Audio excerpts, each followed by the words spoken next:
everybody, and welcome back to the Barely Bookish podcast. Today we are continuing on with on with the show. on with On the with show. the show. Yep, we're continuing reading Emma with Bethany from Prince Kai Fan Pod. How many episodes of us talking about Emma do you think it'll take for me to be able to say that like in one go? I mean, this is the last one, so we'll never know. We got the movie. Maybe I'll get it next Okay. time. Finally, at the very end. But we are going to have a lot of thoughts. I have a lot of thoughts, at least. I have many things I want to say about Frank Churchill, that asshole. Yeah. Mr. Frank Churchill. Yeah, what a dick for no reason. He's delightful. He's something. Definitely something. But we are on chapter 54. Also something. Definitely something. XLIV. I think that's 54. XLIV? Yeah. Yeah. Nice. I could not remember what the L stood for. I knew you were going to figure out these Roman numerals by the time we were done. I had a lot of faith in you. I appreciate that. So, Emma is mad at herself for a Box Hill incident. And then she decides, to solve this problem. So, by the way. Yeah, she was kind of a dick. She should be mad at herself. She has a lot to atone for. Yeah, she basically just roasted every member of this party and was like, hope that's cool. It's not. Yeah, no, definitely not. So she decides she's going to immediately call upon Miss Bates the next morning to make up for her shitty comments. Which I love that she's like, oh, I won't try to make it better. I'm just going to like hang out with her and hopefully we'll just like brush it under the rug. Like, the thing about Emma is there's no such thing as I'm just going to do anything. Mm-hmm. She's never just going to do something. Mm-hmm.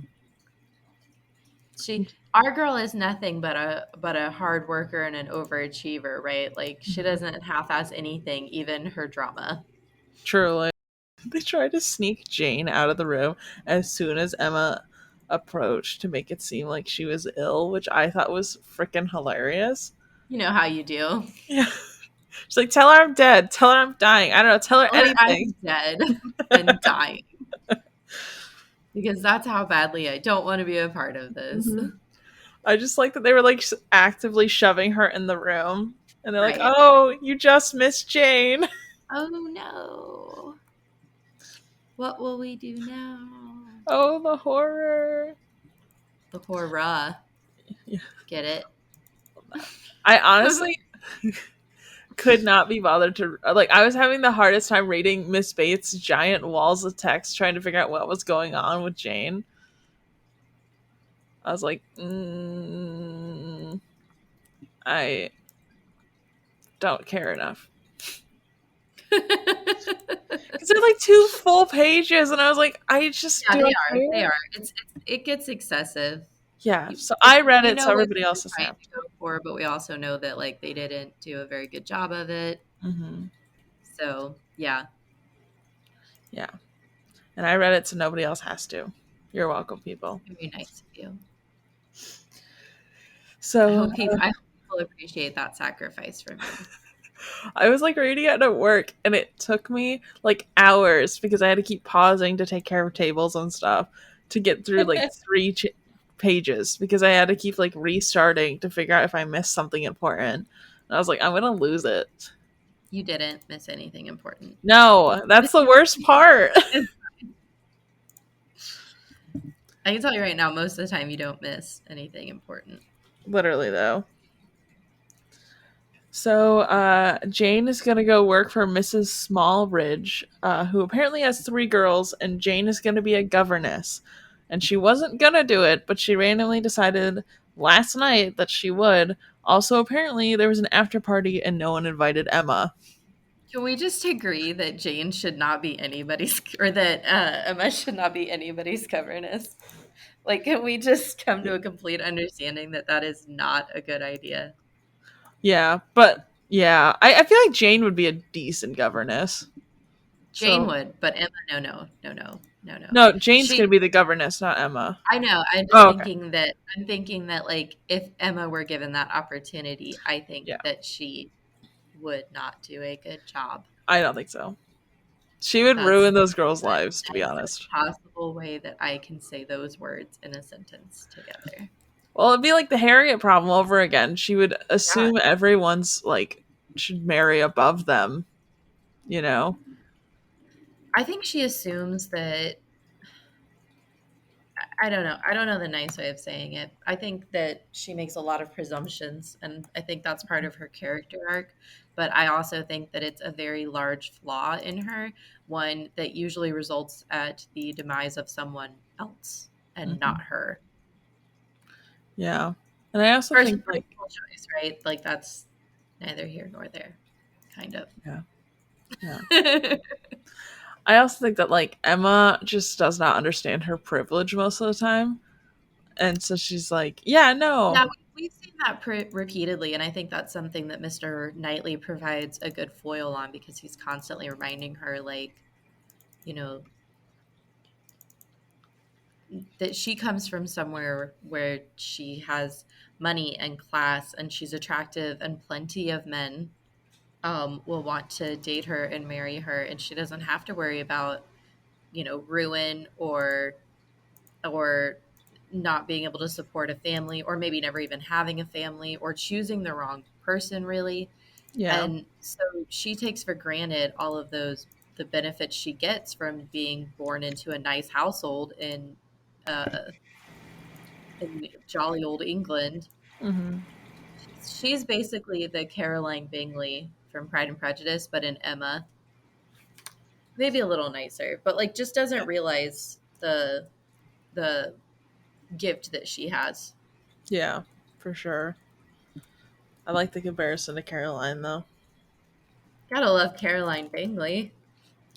I made a tweet today about Pride and Prejudice. I had this like thought going around my You head. did. Oh, did you see it? Yeah. I was like, if my siblings saw this, I was like, I have to make sure that they like, because they never read Pride and Prejudice. I was like, I just gotta make sure that if they see it, They you know, don't see it. fingers That crossed. they don't see Yeah, it. they're gonna be like, did you get married and forget to tell us? And I'd be like, no, I don't know. Maybe. I mean, no, of course not. Never. No, me, no, of course not. Why would I do that? Me couldn't be. Could not be. I just thought that was so funny because I've been having like this thought about doing, um, a like, am I the asshole? But like different Jane Austen characters. I think that would be awesome, and you would get like a million of them from Pride and Prejudice alone. Literally, I might just do it at some point. Mostly, mostly you would get Mrs.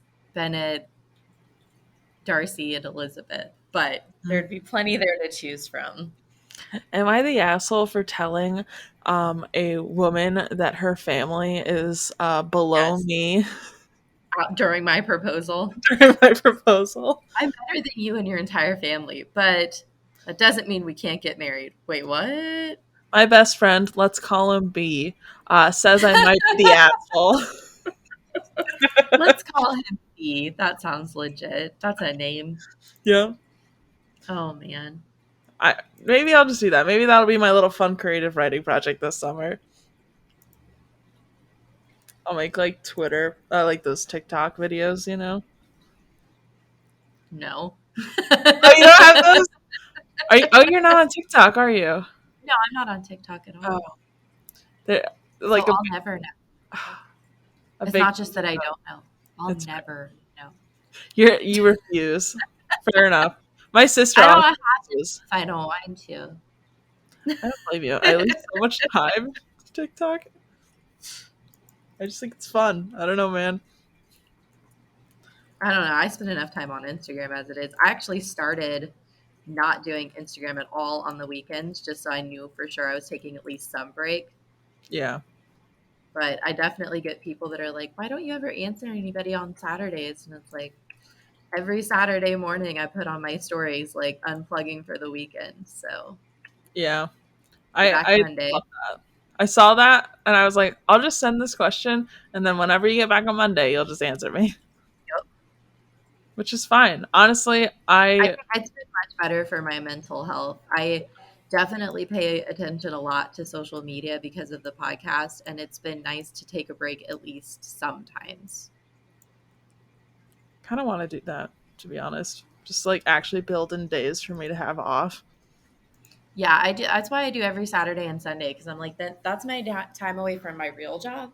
So why shouldn't it be my time away from the podcast? The only thing is like I do record Sunday mornings at 10 Mm. because I work Monday through Friday. But I've been telling people like, okay, well, I don't use social media over the weekend, so here's my email address if you need to get a hold of me. Yeah, that's fair. That's a good way to do it. Thank you. Yeah. You're so supportive. Listen, everything you do, I'll just be like, wow, I love that. But Good honestly, friend. though, I really am a proponent of like people taking social media breaks. And I used to be one of those people where I was like, oh, I could never do that because that's my like job, you know? And Right. now I'm like, fuck it. If someone doesn't hire me because I don't work on the weekends, that's a them problem. That's not a me problem. That's true. I'm over it. But I need life balance. people don't always see it that way, Yeah. you know? Yeah. And we've sort of become tangent. We've sort of become accustomed to this social uh, sort of calendar. And it actually is a really good foil for what we're discussing during every Jane Austen novel that we cover. Because we're talking about books where it's very important what your social class is, what your social standard is. Hmm. It makes or breaks the future of your own, marital happiness, but also the marital happiness of your siblings and other people in your family, and the financial well-being of yourself and others in your family. And all of that is based on what parties do you get invited to, who's going to be at that party, did you go to the wrong party, like all of that is so heavily influenced by the social standard of what they're going through, something that's still very present in our current society. It's just now it's online. Hmm. For sure. Yeah. I I like that a lot. But also like it's kind of crazy how much social media has changed everything, Yeah. you know? It's a little And over. of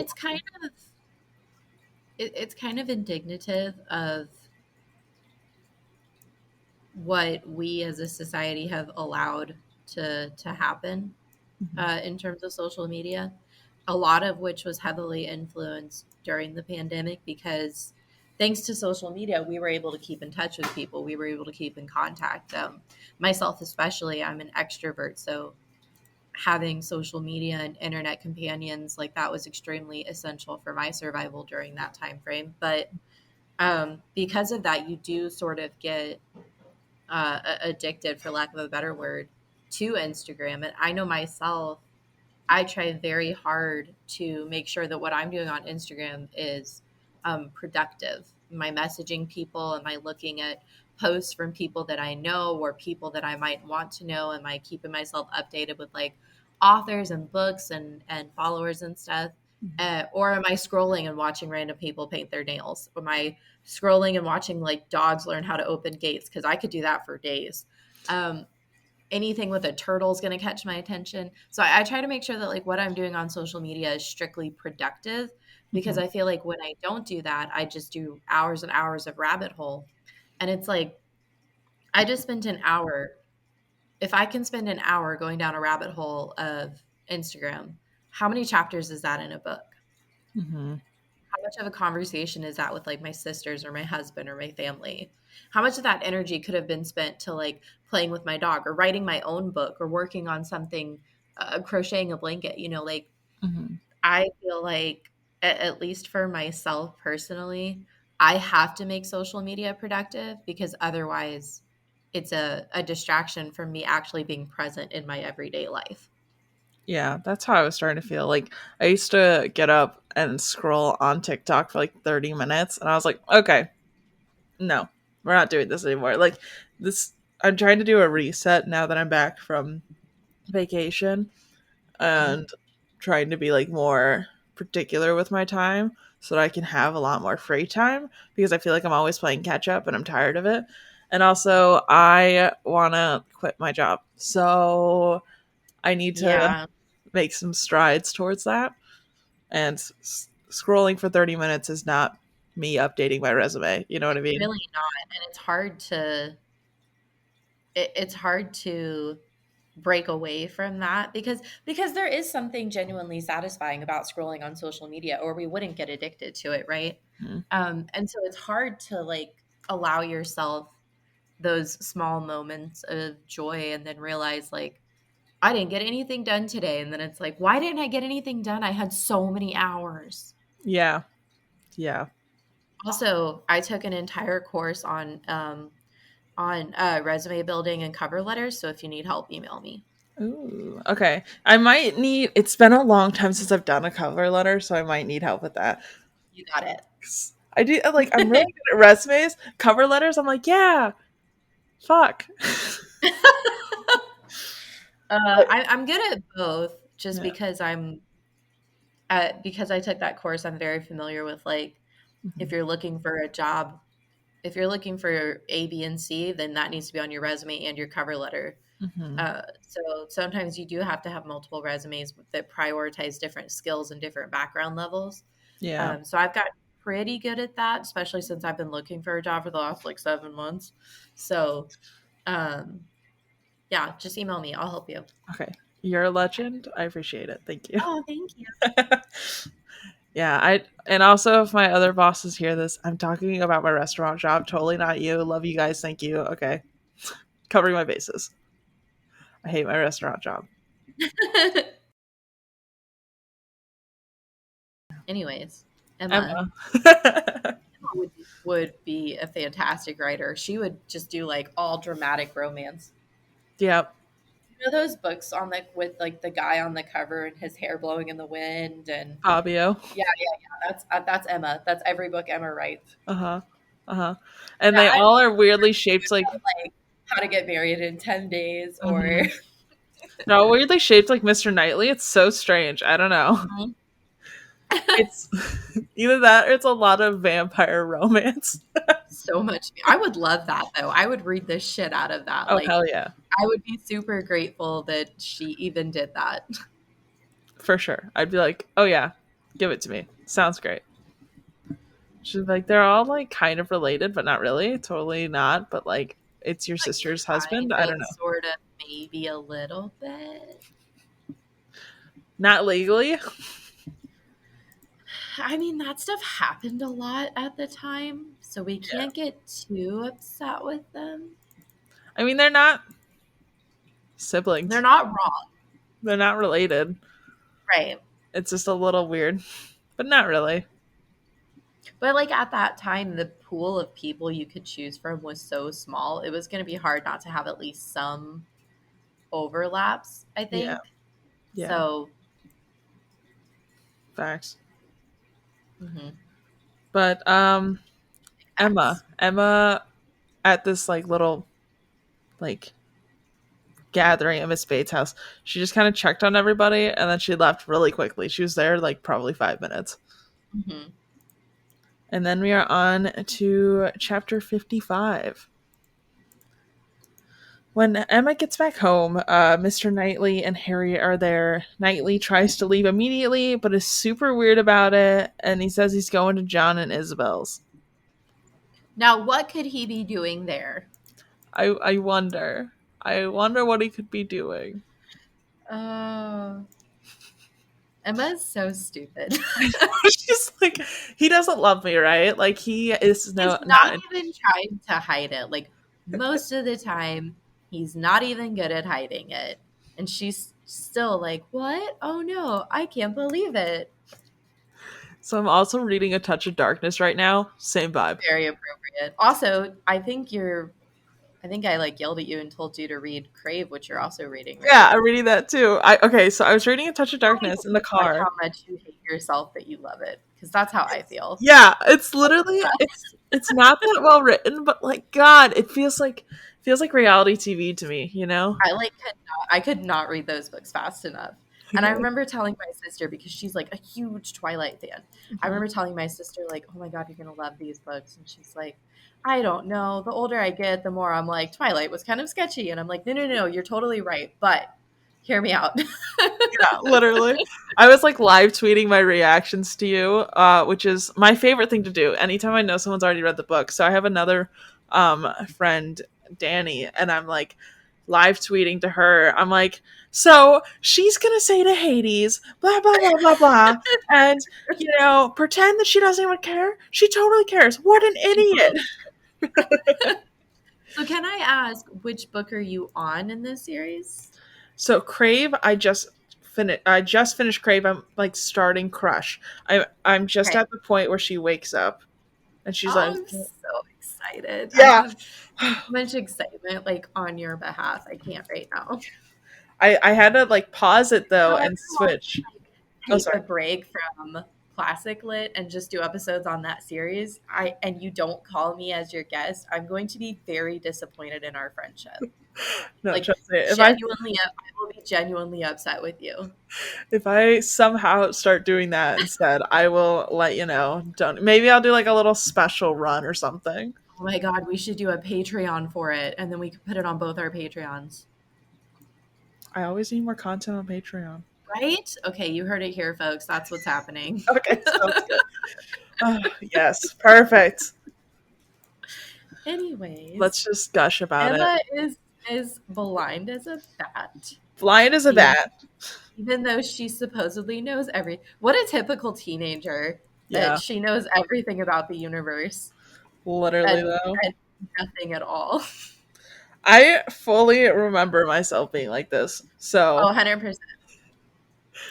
I had like this mental flashback to in middle school. Our principal like gave us the bad news that the friends we have in middle school will not last forever.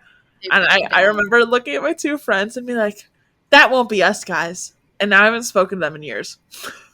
I tell people that all the time because a lot of my listeners are really young, and I told, I forget who it was, but one of them was getting bullied like hardcore. She felt like she didn't have any friends, and she like finally convinced her mom to just homeschool her. Hmm. And I remember I was talking to her, and I told her, I know that this feels like the biggest thing in the world right now, but Hmm. I promise you it's going to change. Yeah. You're going to deal with clicks everywhere you go in life. You really will. And I know how much that sucks. Hmm. But at the same time, you are going to move past this and everyone around you. Hmm. You're not going to see these people again, and they're not going to see you again. And they're not going to give you a single thought. So you don't deserve to give them that either. And I remember like a couple years later, she messaged me and she was like, I just ran into somebody at Walmart and I wasn't afraid of them. I wasn't worried about them. And even when they said hi, all I did was wave and walk away. And she just felt like so empowered by it. And I was like, this is exactly what I'm talking about. Like when we're young and Hmm. we're in high school, that is the biggest thing in the world, especially because so many adults, for some reason, are like, these are the best years of your life. I hope No. not. No. That's your first decade on the planet. Like, what? It just downhill from 18 on? Yeah. That sounds terrible. No. Honestly, all of the K through 12 years are god awful. They are. They are. You're going to have some great memories. You are going to make some friends that last, a really long time, Yeah. but it's not going to be as much as you might think right now. And those people that you idolize, that you think are so much better than you, that seem to have their lives together, they are struggling more than you'll know. Yeah. Yeah. It's it's definitely something when you become an adult where you're like, wow, that was a buck wild time. It's also something when you're an adult where you look back and you're like, man, this other adult, like that person wasn't who they should have been. Hmm. Like I look back sometimes at some of the teachers I had and I'm like, the amount of favoritism you guys gave, the amount of like distrust you gave when someone came forward and was like, so and so is bullying me, or so and so has been mistreating me, the lack of concern and care that they gave, it's evident as an adult, and it's absolutely disgusting because they're just feeding into that narrative, and there's no consequences for them. Yeah. I used to get bullied on the school bus in like middle school. And then my little sibling met me at the bus stop and chased him down the street. Yeah, And I'm pretty sure kicked him in the nuts. Like 99% sure. I got bullied a lot in high school, a lot, and I remember one person, um, her name was Ashley. Her name was Ashley Green. I don't give a shit. I will say her name right now. She attacked me in the parking lot. She knew I had a seizure disorder, so she turned on her phone and had it flashing in my face until I fell down. And then she like tried to hit my head into the pavement. And I remember my boyfriend at the time got in a lot of trouble because he like kicked her off of me. Because it's like you don't know what to do in that scenario, right? And Yeah. I remember I got expelled from school, and it was one of the few times my mom was like what I would consider a good mom in that scenario, because she went down to the school like, we're expelling kids for getting physically assaulted. Like, I'm pressing charges. This is ridiculous. But that's what happens in schools. And that's what we teach these kids, that if you beat somebody up, you get 4 days off of school. If somebody beats you up, you get punished by spending 4 days at home. And I realize that there aren't a lot of good options in those scenarios, especially if you don't know who the culprit was and you don't know, um, who started it or who said what or anything like that.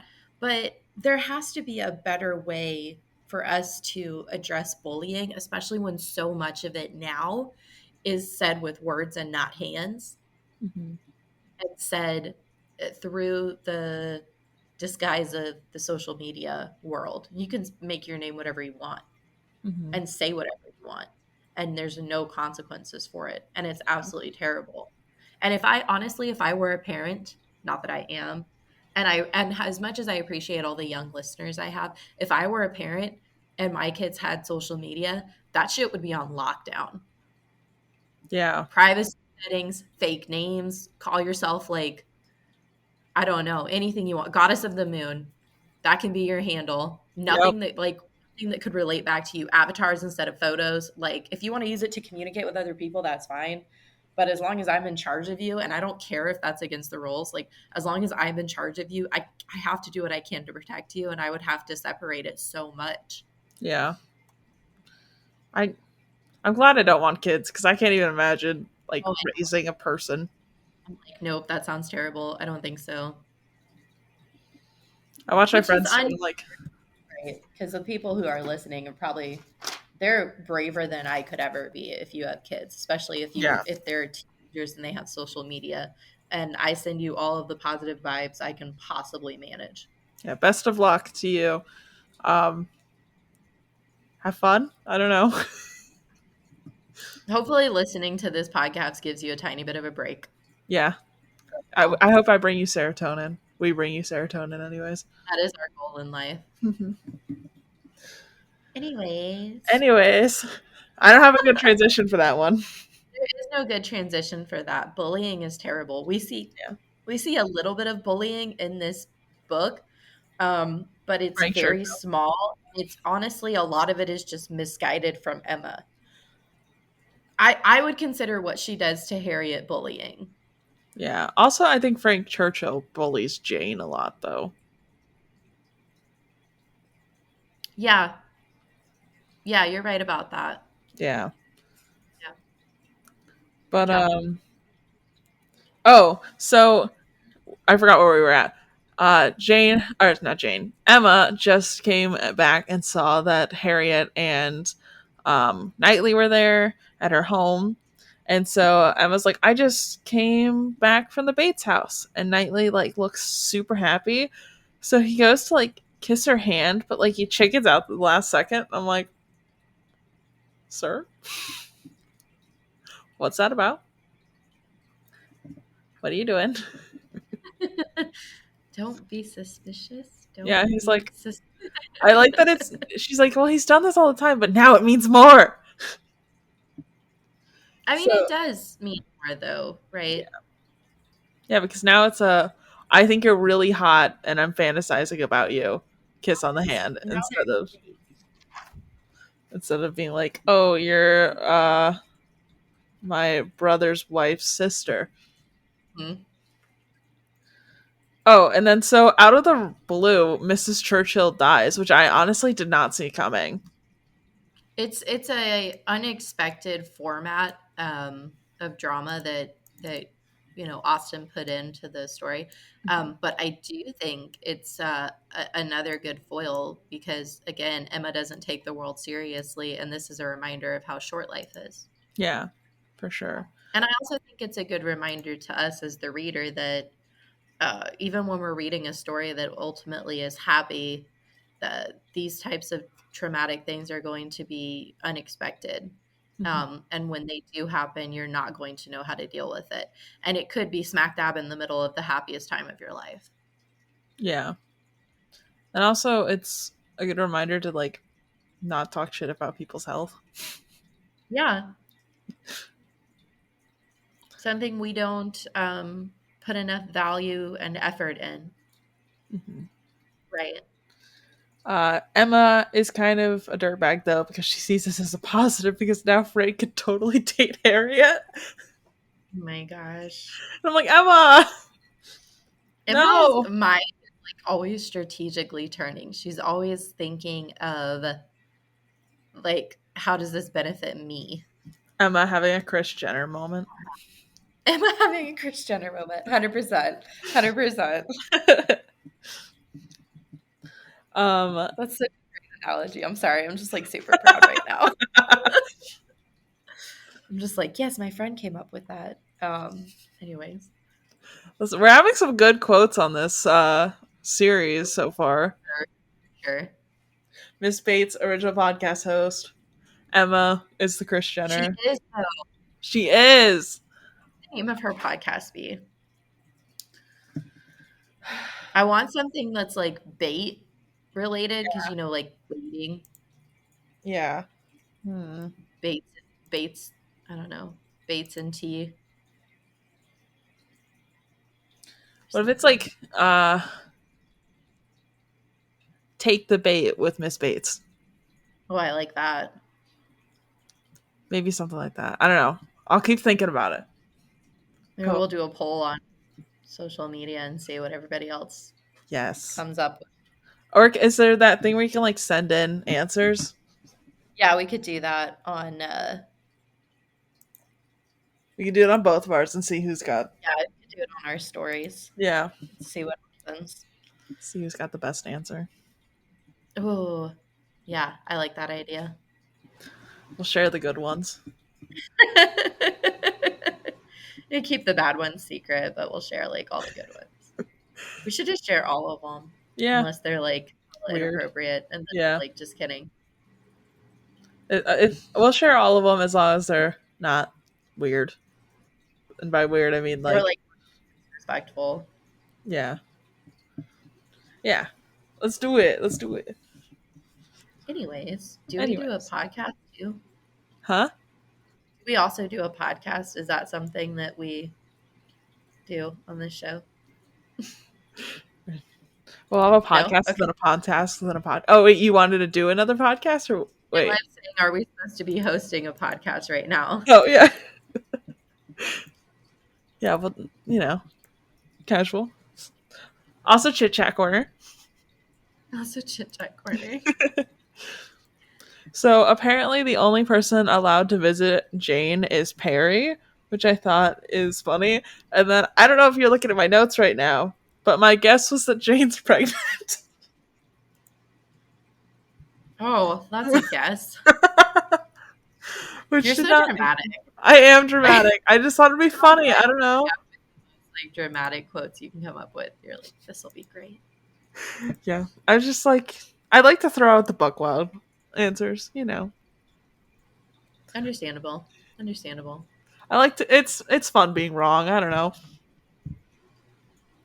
Well, I didn't Uh, say you were wrong.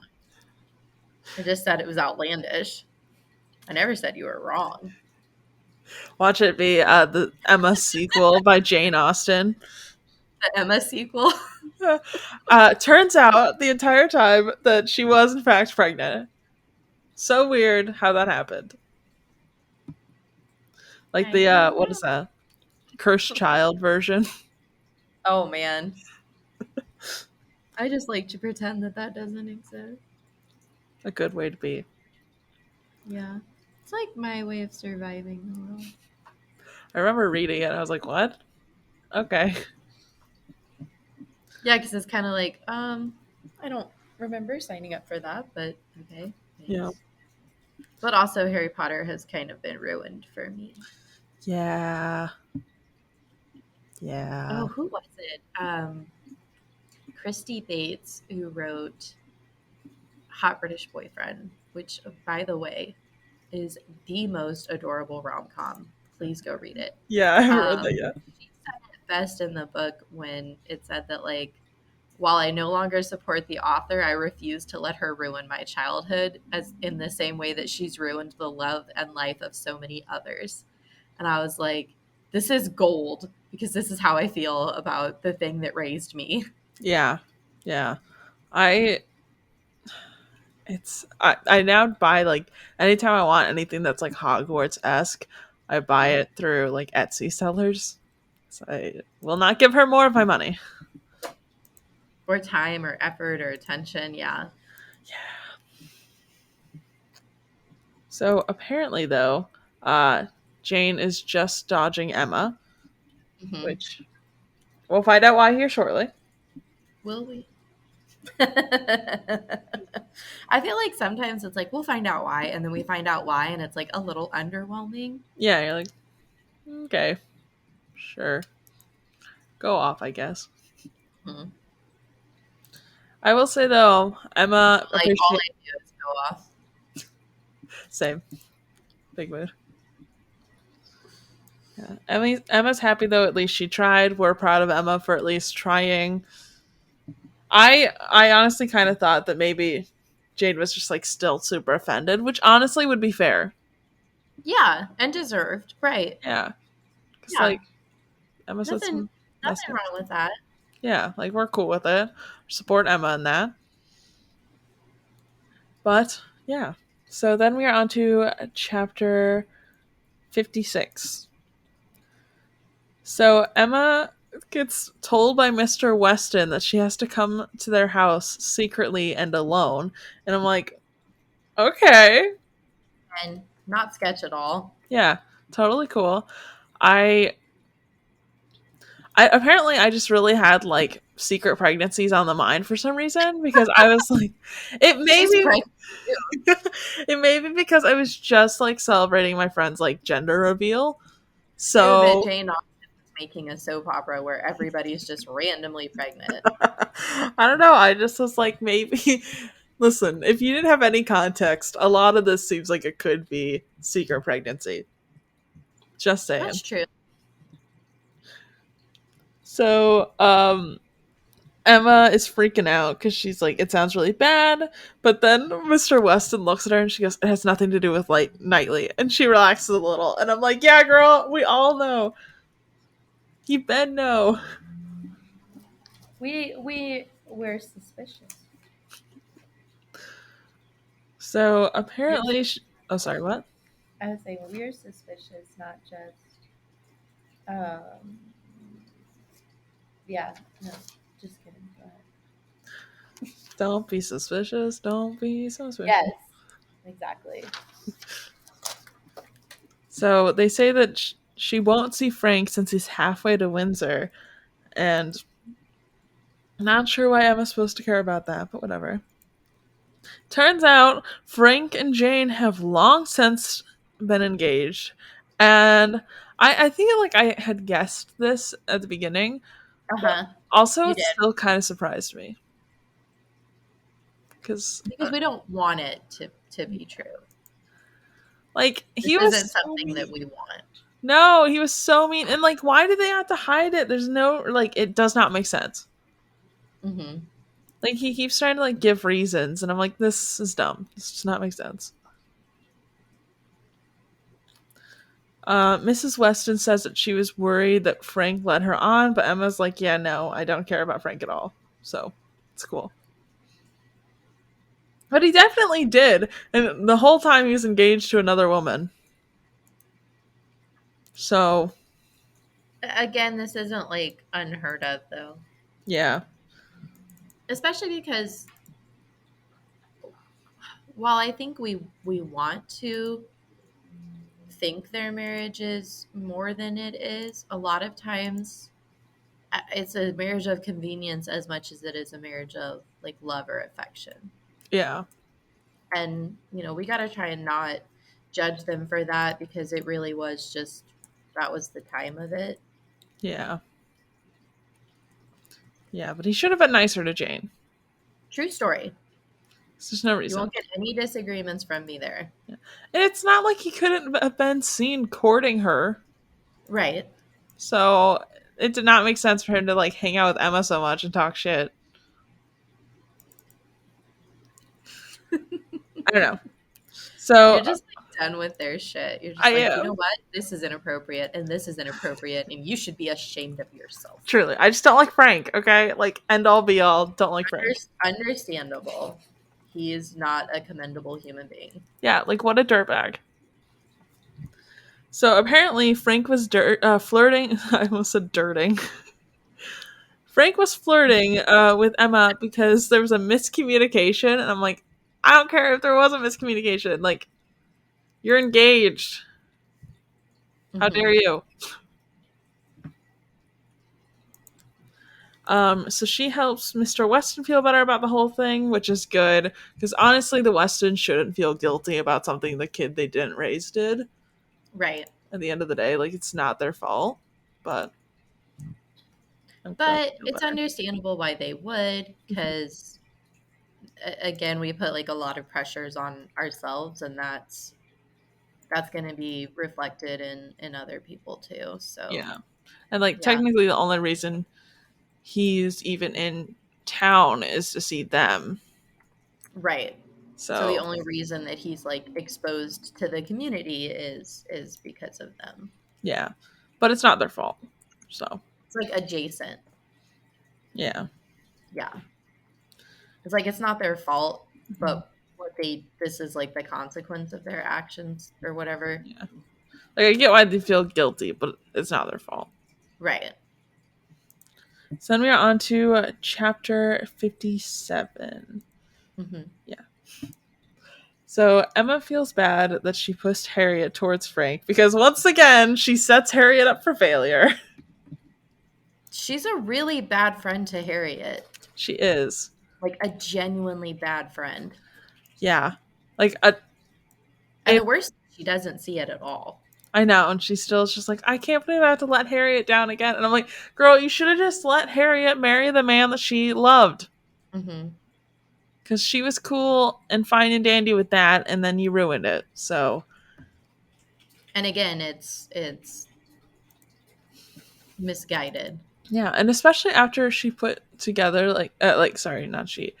Uh he Robert Martin put together a whole like presentation on how he's gonna provide for Harriet. Like that man loves her.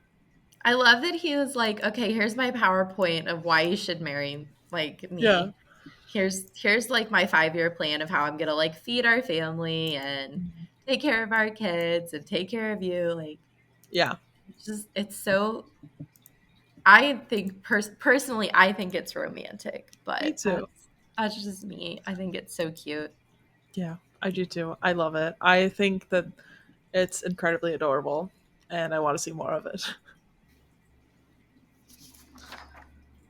But Harriet shows up and Mr. Weston already told her all about it and she's like, "Oh, yo, Emma, isn't this wild? Like, can you believe that Frank is, getting married?" And Emma's like, "Aren't you distraught?" And Harriet's like, "I literally don't care about Frank." Wait, you thought I was talking about Frank? Turns out, Harriet said she was into Mr. Knightley, which we all knew. Like, I thought Yeah, we all knew this, but somehow Emma just like glossed especially like over we it. were reading so much into like his letters and his portrait and Yeah. But I thought Harriet fully said that she liked Mr. Knightley, like word for word. but apparently not. So I don't know. It's one of those things where it's like it's implied if you're paying attention to the book, Oh, yeah, you know? fair. But Emma's like, no, I could never see that. I don't know what you're talking about. That makes no sense. Are we reading the same book Yeah, now? right? It's like right there. So Harriet says she never cared for Frank. She likes Mr. Knightley. Emma, shocked and confused. Emma asks if Mr. Knightley returns her affection, and she says yes. And Emma's like, oh, dude, no, no, thank you. And this is like the real moment she realizes she's in love with Mr. Knightley because she's like, why am I getting so upset about this? She's like, And the version of this in Clueless is to die for. I like don't really remember it because I've only seen Clueless a couple times, so I'm excited to like Okay, rewatch it. well, the version of this in Clueless is to die for, and you'll know that when you finally watch it. I'm excited. I cannot wait. So, Emma changed the subject away from Knightley, but she's very upset about this whole situation. Mhm. And then, you know, Harriet just brings us right back around. She's laying out, like, word for word, all the ways that she thinks Mr. Knightley cares about her, and just driving that stake even deeper in Emma's heart. And part of this is like, I don't know, is it fair to say this is like Emma brought this on herself? Yeah, she If she had definitely just did. let Harriet marry who she wanted, Yeah, she wouldn't be fighting for Knightley's attention. yeah. Or if she, like, It's kind of like Emma brought it on herself. mhm. And it's not really fair to Harriet. No, it's really not. Like, But I think we've established in past episodes that Emma is not a good friend. yeah, for sure. So, And then Emma also realizes that she did like Knightley this entire time and never actually liked Frank. right. And I don't know how you don't know you like someone. I just don't understand it. I don't know. For me, that's never. I can understand how you would know you didn't love someone. Hmm. You might like someone and have feelings for them, but love kind of creeps up on you. Yeah, It's like that saying, falling in love is like falling asleep slowly and then all at once. yeah. Yeah. So I guess if you compare that to like, it's the same thing. But I feel like has to start from somewhere. I Hmm. feel like always starts from somewhere. Um, and so it might start from, I don't know, from liking or at least having like an instant attraction to someone. Like she has to at least know she's attracted to him, you know? Like I don't know how she doesn't realize that, but I don't know. Maybe she was just making a bunch of excuses for it the whole time. I don't know. She So also puts a lot of effort into other people. yeah, So, it's possible that she's distracted by that. fair, fair. But then we are on to chapter 58. Eight, yeah. Um, Emma's pissed at herself that she did not value Mr. Knightley enough, and she feels like she's losing him. Which, like, Duh. yeah, kind of love the little panic for her though. I think that's fun. She still hopes not to marry though, and that Mr. Knightley won't marry, so things can simply stay the same. And I'm like, girl, no. Like, you have to. You can't expect him to just die alone. But think of what she would be losing if she's wrong about his intentions. Yeah. Think of the friendship and connection, and one of the few people in the world who truly sees her as she is, flaws and all, more so than she sees herself. Think about that romantic entanglement, even if it's not romantic in the sense of like love, it's romantic in the sense of like idolation. Mhm. And think about how turning that into something more would ruin one of the true and genuine affectionate people in her life if it That's turned fair. out she was wrong. That's fair. I maybe I'm just a little selfish personally because I'd always risk it for the biscuit, but I feel like I can. I I I personally have experienced this. My husband and I were good friends for years. And we grew up in a very small town where we knew the same people. So he had dated one of my friends, I had dated one of his friends. I mean, it had been years, but it happened. Mm-hmm. And there was definitely hesitation on both our parts when we realized that there was something between the two of us. Mm-hmm. And I mean, it worked out in my favor. I'm married now. But Yeah. there was, in the very beginning, it was like kind of slow. Mm-hmm. It was, I mean, I always found him attractive and vice versa, but it was never a good opportunity. And it was never like, oh, I see this as a potential suitor, because you don't think that you have that common or the compatibility. Um, but I do remember there were definitely times when both of us, we even talked about it at one point, had a whole conversation where he was like, "This is why this is a bad idea. This is why I kind of want to ignore that it's a bad idea." And I remember we talked about it for almost an hour, and I finally kissed him. Yes. I was like, if I can, if, and I thought about it in my head so much. I was like, we're building this up, and it might be nothing. So I was in my head, I was like, you know what, just kiss him. If there's no sparks, then nothing to worry about. Yeah. And if there are sparks, then you'll deal with it in 20 seconds. Hell yeah, dude. That's like a little romance book moment. Every love story has that little romance moments. Yeah. Mine was I literally pestered my boyfriend until he realized that I found him attractive. Like I was the chaser. He was the chased. Love it. Yeah. Love it. Yeah. He's kind of dense though. So I literally had to like lay it out for him that I was like, I find you attractive. Thanks. I think that was always there for us. Yeah. I think we always had a sense of like being attracted to each other, but it was more in like a vague way, more in like a, well, of course we're attracted to each other kind of way than a there's potential here kind of way. I am just remembering that when he did ask me out finally, I told him I thought someone else was cute. Look at you playing hard to get. And then he asked me out. And then I got so excited that I forgot to respond for 2 minutes. Yeah. Yeah. And then he told me he thought that was the end of it. And then I was like, hell yeah, dude. I think that was our romance moment, our romance book moment. Do you think one of the reasons that Mr. Knightley is hesitant is because he's worried about the consequences? Probably. But I wonder if he's hesitant because he is not confident in what Emma's feeling. You know? Well, I also wonder if he's hesitant because more or less he has I don't know, camaraderie with her father Yeah. and a level of acceptance that it's like, is dad going to be pissed and thinking I'm like taking advantage of my connection to like be Yeah. with the daughter? Yeah. And I Yeah. also feel like he's in a position of power too. And he doesn't Hmm. really want that to influence Emma. Like, especially in that day and age, like when women get marriage proposals, they almost always say yes.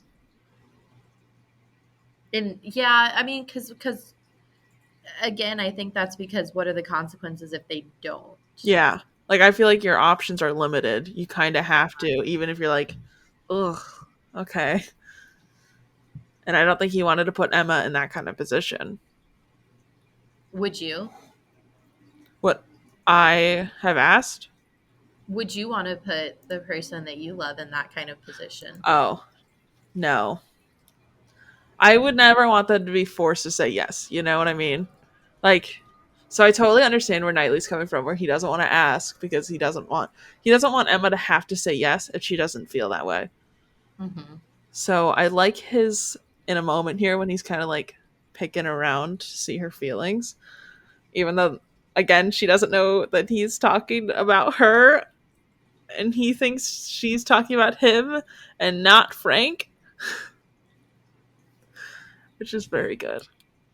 It's just the constant like misdirection. Mm-hmm. Mm-hmm. Um, So what's next? it sounds like Jane is super in love, which is good. I don't know how, when she's been bullied for the last 50 something chapters, but whatever. Um, Emma is super upset at everything and everyone and truly thinks she'll be alone forever, which is exactly what she asked for. But again, whatever. Um, okay, the cat. Then we are on to chapter 50. You can do it. 59? Are you confident? I think. Yeah, it's an X. Sound it out. Which number? What do you see? It's the XLIX, and I think the IX it means 9, Yeah, right? because one before. Okay. Hell Yeah, yeah. because when it goes after, it'll be 11. Okay. That's Okay. the part where it's like very strange, I think. Mm-hmm. It's just throwing me off because um there's an L in there too, and so I'm like trying to remember what that stands for. Hmm. But yeah, 59. So, uh wait, it's 59 and not 49, right? Let me. XLIX. I'm just gonna Google it. Let's find out if we're right. Because I'm just looking at the next chapter being L, and I don't think L would stand for 60. It's 49. You Frick. are you are correct, my dear. Okay, You every beat chapter I just said that did was it. 50, take the 5 and make it a 4. You did it. Much proud. Rip. Whoopsie poopsie. Uh, all those chapters are in the 40s. My bad. Anyways, chapter 49. Mr. Knightley is back, and Emma thinks he's going to tell her he's attached to Harriet. And Knightley 1,000% thinks Emma is in love with Frank. So, like, Emma keeps shutting Knightley down, and every tries to tell her who he cares about because she doesn't want to hear him say Harriet. And, like, thank God that that Mr. Knightley is just like, listen, at this point, I'm going to shoot my shot. He's not really going to propose. He's just going to say, like, here are my feelings. Right. Here you go. Do with that what you will. And he says the best quote, which you put on Instagram today. I know. Isn't it beautiful? Yeah, and I'm going to give it to all of our listeners now because it's too perfect and I had to just write it. So, if I loved you less, I might be able to talk about it more. Oh! Oh my god! You forgot the whole thing though. That part I is what I wrote down. But I cannot make speeches, Emma. If I loved you less, I might be able to talk about it more. But you know what I am. You hear nothing but truth from me. so good. Oh, So good. Emma is pumped. every girl in the world just fell in love. Literally. Honestly, Jane Austen gets some good quotes in her proposals. Okay. And how often do we see this trope still being done hundreds of years later? Literally. Literally, though. Like the miscommunication trope, though. Hmm. It irritates me, but also I cannot stop reading it. Like, I'll be like pissed and I'll be like, I can't stand anybody that I'm reading about right now, but I'll also be like, next chapter, please. It's, it's like watching Grey's Anatomy. It's like, I'm so stressed out. Why do I watch this show? Yeah. Next, please. I literally cannot watch Grey's Anatomy because I can't just watch a handful of episodes. Like, I won't sleep. I just keep watching it, so I have to keep pretending it doesn't exist. And Yeah. like, whenever I come to a breaking point with it, like I think I had finals or something, so I broke and I stopped watching it. So I did finals and stuff, and I have not let myself go back to it. And it's been like years now. and I have I not get gone back. frustrated with the recycled material. What? Sorry, it cut out. The recycled material, Mm, where it's like, okay, how many times can this fall apart? How many times can we have a plane crash or a car crash or a storm that does this? It's mhm. like, if you guys aren't going to come up with new content, then you should just retire the show. Yeah. I feel like one of the last things I watched was like when that bomb went off, and I was like, "What kind of hospital do you guys work at?" Right? But Emma accepts the proposal. Thank God. Um, and then she's like, "Oh my God, I'm about to break this to Harriet." Yeah. And then we're Again, on, easier said than done. yeah. Which honestly, just like trash friend behavior. Like okay, listen, I if don't believe in calling dibs on men. Like Or I'm women. or women, Any human any being. human being. I don't believe Yeah. in calling dibs. So, well, I just you know, I just feel like it's another thing though that Emma is doing. That's just kind of like a shitty friend behavior. Is that like It's just Emma is just like very controlling, even if she yeah, doesn't realize it, even if she doesn't intend to. She's very controlling and she's constantly like trying to pull the strings of the people around her. mhm, And this is just another example of that. And again, I don't necessarily think she realized she's doing it, but yeah, we as the reader have that outside perspective. hmm like I feel like Emma means well, but she's still Yeah. doing it. So, but then we're on to chapter 50. So they're sitting down at dinner with Mr. Woodhouse and trying not to say anything, which is my favorite thing. I think it's funny. This part I do remember from Clueless though. This scene Mhm. specifically, like after they start dating, when they like keep looking at each other over dinner. And it's like, no, I didn't do anything. I didn't say anything. What's Yeah. happening? Yeah, what's happening? Secret, secret. I got a secret. Forgot that song existed. For Quentin and I do say that all the time.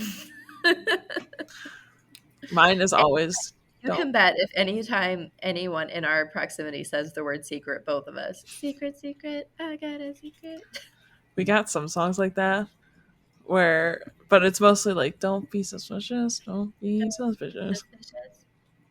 Why are you asking all them questions? Asking all them questions. What is this podcast? What is your podcast about again? Apparently, asking a lot of questions and not being suspicious. Everything that we don't talk about, my bad. Anyways, Anything but the book. right. So, oh, Emma wrote in a letter to Harriet, which is a cop out, that her and Mr. Knightley in together. And I'm like, girl, you can't just like. She's basically texting her friend and be like, yeah, the guy that you're have a crush on, we're getting married. So, like, you have to at least have the balls to say something. I think it's also one of those things where, at least in this scenario, that opportunity doesn't always present itself. Mhm. Just because of the like proximity that everybody has to each other, where they're not always going to be close to one another. They're not always going to be able to just like run over and say hi. Mhm. I think that it's the equivalent of I can't hang out. I'm washing my hair tonight. Yeah. Mood. Yeah. Yeah. So they get to see Frank's letter in which Frank is like explaining everything. And he said that the reason he chose to like flirt and hang out with Emma is because he thought Emma was indifferent to him, and that's why he used her as cover. And then he spills all the beans about everything. And then Emma also makes Mr. Knightley read the letter, which I thought was funny. Again, though, we could see where he would come to that conclusion. Like Yeah. there's a lot of evidence of that in the text. Yeah. Like I can see it, and I'm not necessarily mad. I apparently am a Oh, we're judge. mad. We don't want to be mad because we're like, it's not his fault, but also we're like, come on, happily ever after. Yeah.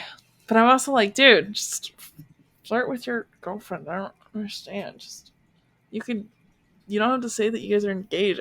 It doesn't make sense. But then we're on to chapter 51. We got Mr. Knightley reading the letter, and I love all of his commentary. Like every time he pauses the letter and he looks up and he goes, well, of course he would think that. And I was like, keep reading. And then Mr. Knightley said, basically, he knows that Emma does not want to move away from Hartfield and doesn't want to leave her dad alone. So he's like, how about I move to Hartfield so that your dad would be more comfortable, and then Isabel and everybody else could just move into my house whenever they're ready for it. And like, Hmm. what a legend. Because you know that house is definitely smaller. Yeah. But I love it. And then, Very, very humble. yeah. And this is also like Emma remembering that she still has to like talk to Harriet. She hasn't heard anything back from Harriet. So she doesn't even know if her letter actually got there, really. And then we're on to chapter 52. Harriet decides to go stay in London with Emma's sister just to kind of get away from everything for a while, which is good because, like, Emma's kind of like screwed over her life a little bit. Right. And so Emma goes to see Jane, and Jane is actually really happy to see her because now, Jane knows she's not after her man. Mrs. Elton thinks that Emma doesn't know and is kind of rubbing it in for some reason, though. She keeps like, Again, spilling the tea. Like some people just like to bait the world and see what happens. mhm. She keeps doing that thing where they're like, "Yeah, well, what could you believe that happened? If you know, you know, but you don't know." So, Mr. Allen tried to find. They know we know. Sorry, what did you say? They don't know that we know they know we know. Hmm. It's from Friends. Sorry, I forgot you haven't watched that show. I feel like I'd heard that before, but I didn't know where it was from. I was never really a big sitcom person, so Mhm. when everybody else kind of binged Friends, I didn't binge it. So now I feel Well, like keep in mind that I'm really old, so I didn't binge it. I watched it every Thursday night at 8 o'clock. you say that like you're my grandmother's age. I mean, I might as well be in terms of today's accessibility to technology compared to like what I had. Yeah. Back in the day, I remember actually waiting for Netflix in the mail. Okay. Yeah, I didn't have Netflix, but my neighbor did, and we had to wait for hers to get delivered because they didn't want to pay the fee for it to be like instant. So, Mm, because it was cheaper to get it delivered. yeah, So, we'd yeah, wait for it her. was. Sorry. But we'd like wait for her to get like a bunch of DVDs all at once, and then we'd like go to her house and watch like seasons upon seasons of stuff Mm-hmm. before they sent it back. Isn't that nice? And now I haven't been to a post office in God knows how long, so I actually go all the time because I'm constantly sending stuff for the podcast. So I haven't sent anything for the podcast. I don't. what Yeah, I don't know. I just haven't. I keep like. opportunity has not presented itself? Yeah, I mean, at some point, I'd like to do um, I have this goal one day of writing some retellings and sending the arcs to the guests on those episodes as like That a would little be thing. awesome. But it's gonna be a long time before that happens. Okay, well, just so you know, that is something I call dibs on. Okay. I think Any. that's an appropriate thing to call dibs on, though, because Yeah. that's written content, not a living creature. Mhm, mhm. Facts. I'll send Facts. you arcs of anything that I write, even if it's not Emma. Thank you. Yeah. They might be digital though, because I don't know Oh, how printing ones work. that's fine. That would probably be simpler and cheaper for both of us. Yeah. Mailing Yeah, things is hard. I went to it the post is. office and I had to send my friend's paycheck to her Mhm. because it like she moved and they only had her old address and it was a fiasco. So I just like took it from work and sent it to her. Um, and the lady's like looking at me and I'm looking at her and I'm like, I don't know what I'm doing. Like I know how to address this card. I don't know how many postage stamps to put on here. Like it feels like a one situation, but like how many do I put on here? And she goes, well, like if you just want to pay for it, then I'll just like you don't actually have to buy a postage stamp. Right. And I'm like, I don't understand how this works, ma'am. Like I'll just put the address and you just tell me how much It's it probably costs. like this generation. I have no idea. I just keep like whenever I have to send a card, like I know if it's like a letter, that's Mhm. one, but anything besides a letter, I don't know how many postage stamps. So I just bring it to the post office and I mean, I the card usually depends on how heavy, but a safe bet is just put two stamps on it. oh Yeah. yeah, I have no idea. I just go nowadays. I just go to the post office and I just pay whatever absorbent fee they give me. They could Right. tell me it's like $10, and I'd be like, yeah, okay, that makes sense. Get it there, please. I don't know, man. Not good at shipping for adult That's fine. things. That's fine. Me neither. Okay, what happened in the book? So Mr. Elton says that Knightley is missing in action at the moment, and we're Mhm. probably assuming that he's just avoiding Mr. Elton, which I think is fun. Emma and Jane make up, which is good. They're finally friends at the very end of the book. And then we're on to chapter 53. So Mrs. Weston is having a daughter. Like I said, secret pregnancy. Secret, secret, I got a secret. secret, baby. I forget what that song's called. Sticks by Mr. Roboto. Sticks. Oh, okay. I think I Got. did that on Did you hear Just Nice. Quentin? He was singing for us. Amazing. The got to Mr. Roboto. Okay, yeah, that makes sense. Oh, we find out that. Oh, sorry, go ahead.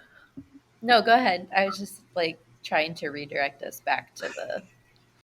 So then we find out that Knightley's name is George Knightley. Cute. Mhm. Love that. Um, so now we can It's actually always George or William, right? Like George, William, Fitzwilliam. Fitzwilliam. My cousin's dog's name is Fitzwilliam. Nice. Yeah. Um, but John Knightley doesn't seem to be the biggest fan of this match. Right. Don't know why. Don't really care. It's a good match. It's fine.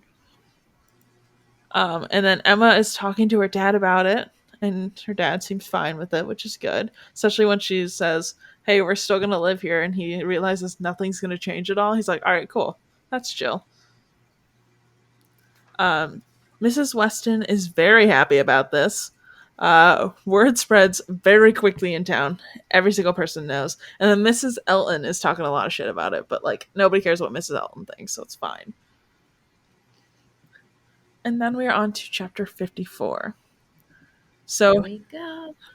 yeah, out of the blue, Harriet marries Robert Martin and didn't tell Finally. Emma. Yeah, finally, but like she doesn't tell Finally. Emma, which is fine because Because you know what? Emma would be the one showing up at the courthouse like, I I object object. to Yeah, this wedding. yeah, truly. We would hate her even more. Facts. And honestly, it's better that Harriet didn't say anything. Like, this is a moment Harriet needs to have by herself. Mhm. But Emma is surprised to figure out that she's actually quite happy about this match. And it's like, you probably should have, like, encouraged your friend to marry in her From the class beginning. and, like, Yeah. marry someone she actually cared about. But okay. And then Emma is in the room with Frank and Jane.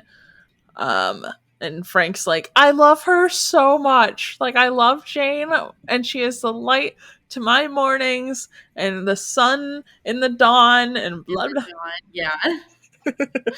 She's so pretty. Yeah. And then we're on to chapter 55. We find out that Harriet is the daughter of a tradesman, which she totally knew the entire time and just didn't say anything, but whatever. Trying to keep her social status ambiguous. Yep. I don't know. Whatever. It's fine.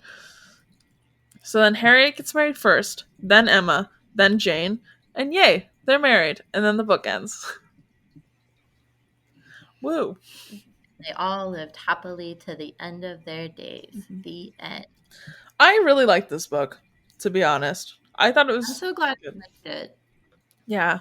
I can tell Jane Austen's writing got better Mhm. from Pride and Prejudice to now, but Right. I really liked it. I thought it was really good. I'm very excited to rewatch Clueless, rewatch Emma 2020 with fresh off the book vibes. I'm very excited to watch that for the first time and then to rewatch Clueless. Yeah. I have seen Clueless a lot, but it's been a long time, so I'm excited to watch it now with Emma so fresh in my head with Mhm. this concept and idea of them. I'm really excited. I'm looking forward to talking to you about it. Me too. I'm very excited. We'll have to do. We're gonna do like a lot. We're gonna. Oh, sorry, I'm plugging my headphones. Um, I think we're gonna have a lot to say. And if you Mhm. want to listen to our conversation on Clueless, that will be on Patreon. So make sure to check that out. Very exciting. Yeah. And we will catch you all in the next episode. Uh, See you in the next chapter. yeah, see you in the next chapter. Bethany, Did where it. can the people of the internet find you and your podcast? You can find me everywhere at Bethany Finger Author, and you can find the podcast everywhere at Prince Kai Fan Pod. Sounds good. And we will catch you all later in the next chapter. Bye. Bye.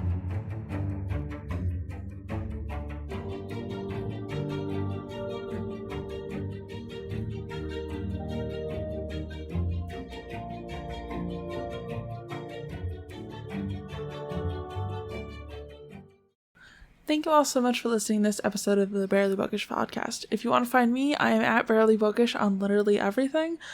So you can find me wherever. This month we are going to be talking about Clueless over on Patreon, so if you want to check that out, please consider joining the Patreon for as low as $1 a month. Next episode will be about Emma 2020, so if you want to watch that in advance, and then you can join us for discussing it. But I will be taking a 1 month hiatus on the podcast just to start doing some pre-recording and things of that nature. So enjoy the backlog, or this is the best time to join the Patreon, so then you can listen to a whole bunch of episodes. There's like 10 months of episodes on there, so check that out. But I will catch you all in the next chapter.